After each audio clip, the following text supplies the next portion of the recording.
Everybody, welcome back. This is Inside Fitness Radio presents Total Fitness Podcast. I'm your host, Matthew. I'm Walter. Today, we're talking about positivity and negativity. To go in more in depth with this, we're talking about toxic positivity and negativity. When is it too much to be positive?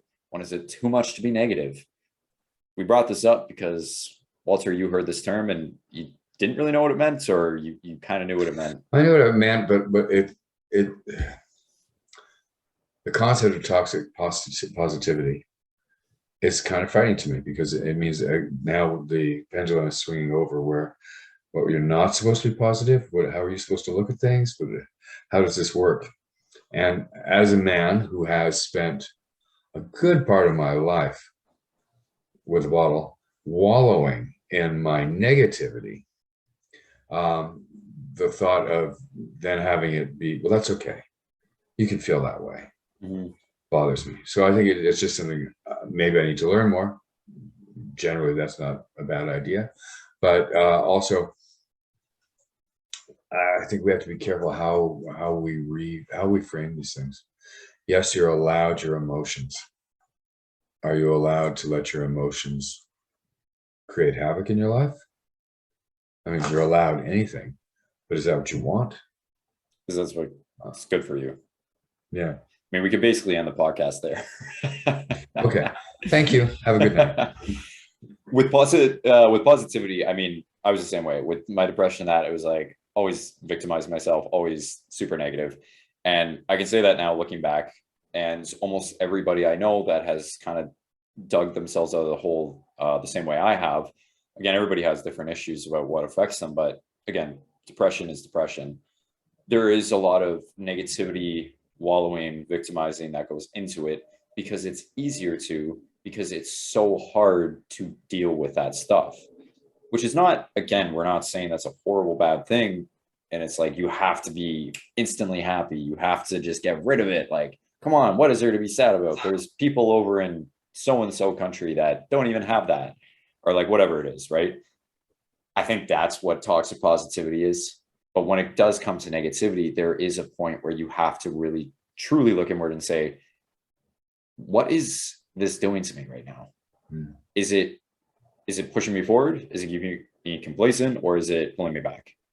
And a lot of the time, negativity either just keeps you complacent or pulls you back. It never will push you forward, in my opinion. Well, I mean, I have to say, I have been known to spiral into negativity. I have never been known to spiral into positivity. That's true. Positivity takes work, and that may be it. But I mean, it's easy for negativity to just grab me and go, okay, let's go for this ride. And I'm like, I have no control. Off I go. Yeah. And it's only from years of trying to reframe things for myself that I've learned to keep reasonably positive. I don't necessarily think that you have to say, oh, it's not as bad as so-and-so. But you need perhaps just to say, I'm here to talk. Are you okay? Do you want to talk about it? Do you want to listen? You get permission before you start advocating one way or the other. With that positivity too, you have so many people that are like, oh, I was doing so well, and then it just hit me and I just can't do anything anymore. Like, I know, like, again, we have clients that with workouts, it's like, I was doing so well, I was on such a good track, and then just like work got too busy, and then I just fell into the spiral. And I just, why I just want it to be good all the time. Like, is it ever going to be that way? I was like, why can't it be like so-and-so? Why can't it be like you, Matthew, where you just work out no matter what? Like, you don't even have to think about it. It's like, hold up, who said I don't have those days where I do not want to work out? Who says I don't have those weeks or months where I don't want to work out? There is tons of times where I do not want to do a certain thing. There is tons of times where I could easily let that negativity affect me and sit down and watch Netflix instead and just push it off to a better day where I do feel maybe a little bit better just from waking up in the morning.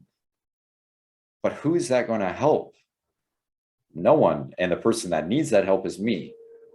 So whose responsibility is it to either take it as it is or do something about it? That relies on me.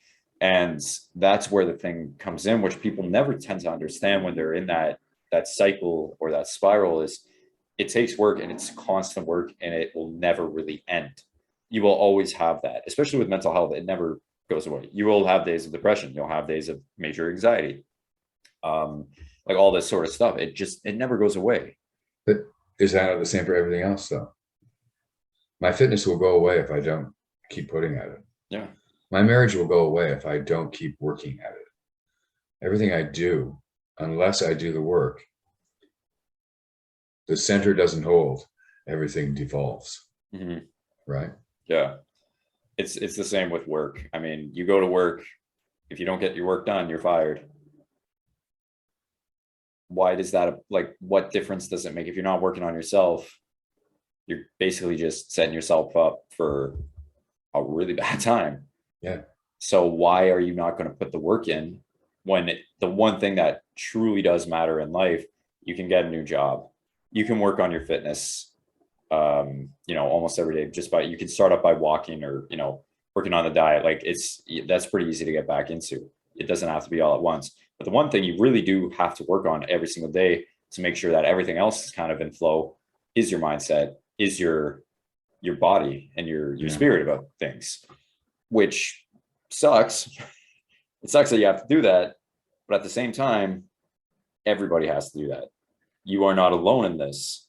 And that's why understanding how to communicate properly, not only to other people, but to yourself, is stupidly important. Like that is the biggest thing. If you can't communicate well to other people, how are you even going to communicate well to yourself? So you need to first focus on the self. Then you can do that outward projection of working on other things.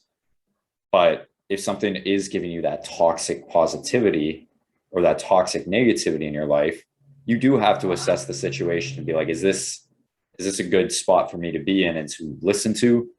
Is this a good spot for me to actually sit and accept that advice, or is it not? Sure. I don't want to be gaslit by someone who says I have to be positive. I have to be positive all the time. That's not true, Walter. Everything's great. But because you have to face honestly whatever you're doing as well. That level of honest appraisal of what's happening on a daily basis, inside and outside, is important. Mm-hmm. When you're sitting down and you're like, we've all had this, and I'll give the example. You just got a sale, you just sold a piece of clothing on your website, you just got a promotion at work, you just hit a PR in the gym. People will always go back to that. And they'll be like, how can you be upset, Walter? You have a great job. You have a great house. You have a great husband. You have a great this. You got a great that. You just got a promotion, whatever it is. Why does that matter? You're still allowed to experience sadness and negativity, just like anybody else in the world. Sure. Obviously, being able to afford a house, have a great relationship, all that. And maybe you have, like, let's just say, for example, your girlfriend's being, super mean to you one day, and it's just like, the Johnny Depp in that thing. There's still, I'm just, super mean. You're in that situation. That's not good. Yeah. But you can't compare that to, well, there's kids in Ukraine who just lost their house from a bombing. No. Two separate situations. Their realities are not my realities, and I can only look at my reality from inside myself, and I can't be comparing it to so-and-so. But I do know that if I try to think about the things that I can be grateful for, or if I try to help somebody else, that's a biggie. Mm-hmm. There's nothing to me more positive than trying to help somebody else, because it stops me thinking about my own shit. One of the biggest things I hate when adults say this to kids or teenagers is like, I went through that at your age. Dad, you don't know what it's like. Mom, you don't know what it's like. Wait, you don't think I was a kid before? Yes, you may have had similar experience, but it's not your reality. It is not the same. You lived a different life. Your son, your daughter, your they, them has lived a different life. It's not the same. Like, I was told that. It's like, well, of course, everybody, I had depression growing up. Okay. Does that mean we have the same thought process about why we're depressed? Like, what is going on? What is making me depressed right now? What is that?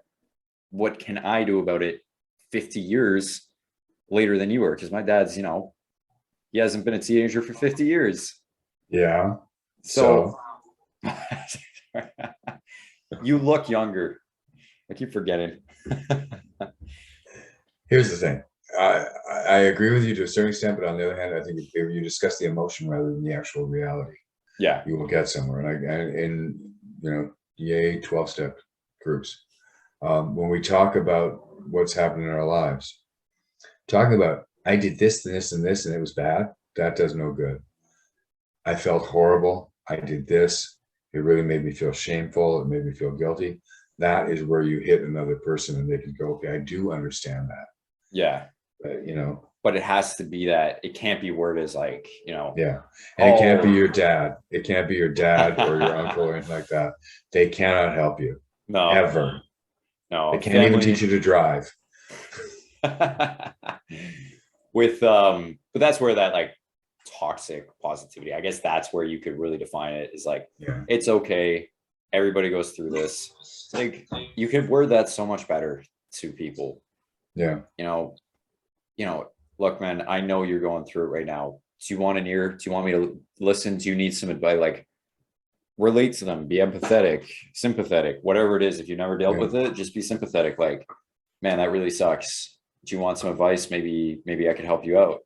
The more you listen, the more somebody will want to open up to you and will want to talk to you. If you're just going in there like, oh, well, do this, and this. And I was guilty of this all the time. Always trying to find the solution. Sure, it might be a simple solution on the outside logically, but when you're in that moment, it's not possible. And that's where that toxicity of like that whole situation starts to evolve, right? Absolutely. I don't want that. So don't do that, folks. Don't do that. Don't do that. And then I was going to say fitness, on the other hand, I know there's a lot of toxic positivity with fitness right now. Same thing applies. I'm not going to use any examples because you could easily just see it the second you log on to social media. But it's the same thing. When somebody's going through it with their weight loss, with their muscle gain, whatever it is, it's the same goal. But as Walter said, it's the same kind of, you have to, what is the emotion? What is the path that you're dealing with? Because with fitness, it's everything else outside of it too, right? Anybody listening that wants to become a trainer or is getting into the training side of things or is just not succeeding in their training right now, you guys I'll give you one of the best pieces of advice: listen to your client more. Actually understand what they're going through outside. That was creepy. My door just slammed because of the wind. Ghosts. Listen to your client more. Listen to what they're saying. Ask them questions about, how's your day been? How's your work going? You have to really dig down, because a lot of the time, if a client is not making progress, it is not because of what you're doing in the gym. It's what they're doing outside of the gym. You get them for an hour a day, you could be the best trainer in the world. If you're lucky, an hour a day. If you're lucky, that's true. Yeah. Maybe it's only three times a week, or 30 minutes a day, 3 times a week, whatever. You really do need to listen to what is going on in their life to understand how you can modify workouts, how you can maybe say, oh, well, I know you can't, maybe you started off being like, oh, well, make it into the gym 3 times a week and you'll hit your goals, and toxic positivity. Maybe it needs to be, come and see me once a week and go walk your dog 3 times a week. It's just 10 minutes and sit there with them and just figure out, like, is that even possible? Is that too much for them to deal with right now? Like, what is going on in their life? Is it work? Is it the relationship? Is it maybe they just don't want to be, they don't want to be seen in the gym by themselves because they have some shame behind that. Like, there's all this stuff. So going online and all these fitness accounts being like, don't be ashamed of it, this is that, and everybody goes through it. That's toxic. Cut that shit out. Yeah. Absolutely. Listening, being able to understand what they do. How many times have I had a client where, I was set up, we're going to do this, this, and this today. It's going to be great. And within 2 minutes, we're sitting on the floor, Yeah. leaning up against a wall, talking about the real issue that's going on in their lives right now. Because that's more important. They will get back to the training properly if they can deal with the other stuff. But the other stuff is why they're not sleeping, they're not eating properly, they don't do whatever. And yet they showed up at the gym. So showing up at the gym is not the issue. It's the other stuff. The amount of clients you don't know that if you're not listening to them. Well, yeah, and the amount of clients we've both had that have cried to us, right? I mean, even this morning I was training all 3 of my clients. I had to modify their workouts because first one, he ended up working super late last night and he barely got any sleep. And, he was having a shitty night when he got home. So I was like, all right, we're not going to do what I had planned. We'll do something else, modify, listen to what he was telling me. Second client shows up. She's not feeling that hot. She was feeling anemic yesterday, or iron levels are really low. I listen to her. I don't just, eat red meat, take an iron supplement, eat liver, do this, do that. I listened to her and understood what was going on. Why, what had she done in the past? Oh, did you not like that? Did you like that? What was going on? How can we solve this issue together instead of, I'm the trainer, listen to me. Third client shows up, same thing. He was, way too tired from work, just felt like shit. His hips were super tight. We were supposed to do a really heavy squat day today. And I was like, you know what? We'll ease off the squats. We'll do a little bit more volume from leg press, leg extensions. Your back's a little tight. We'll do some stretching at the end and take some time there, right? You have to adapt to the situation at hand. If you're in that situation, you also do have to communicate. And again, this is where it comes down to, you have to learn how to communicate to other people. Look, guys, this is where I'm at right now. I don't feel comfortable sitting down and doing, maybe you're at work and your boss tells you to do 8 hours of reports. Look, boss, I'm not feeling that hot right now. Can I, get back to, is this urgent? Is it not? Can I maybe have some help on this? Are they really going to say no? Yeah, maybe once in a while you get the dick.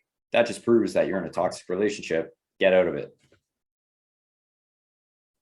That's really where it's that is another very important piece of advice that sometimes has to be stated as well.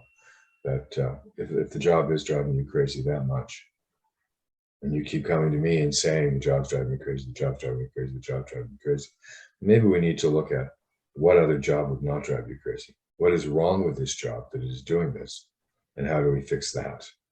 Yeah. And to those who will say, last thing I'll say, and to those who will say, well, it's not that easy. It's not, but that's the point. It's supposed to be uncomfortable. To grow in life and to get better, you do have to put yourself in an uncomfortable situation. Sometimes that means, maybe sticking into the job for another 3 months until you do get the interview and the job that you can then move on to. It doesn't have to be the dream job, but it's just a step up. It's just better. That's it. Absolutely. That's where I'll leave Absolutely. it. Good. Things to keep in mind, guys. Stay safe. Stay breezy. Well, that was fast. I didn't even do comments. Send them to us, questions and comments. Send them to us. You know where to find us, right below. Yes. If you guys do have any topics you want us to cover, we will be bringing more guests on soon. Plus our Versus series coming up, so make sure you're staying tuned for that. The next couple of weeks will be a bit slower, just because I am actually going to be back in Toronto, visiting Walter. So you'll see some podcasts in person, which is going to be super fun. It's going to be so weird. Our heads will be the same size. We haven't even done that. Yeah, I know. We haven't done that since way before COVID. Yeah. So it'll be fun, but stay safe. Stay breezy. There you go, guys. Take care.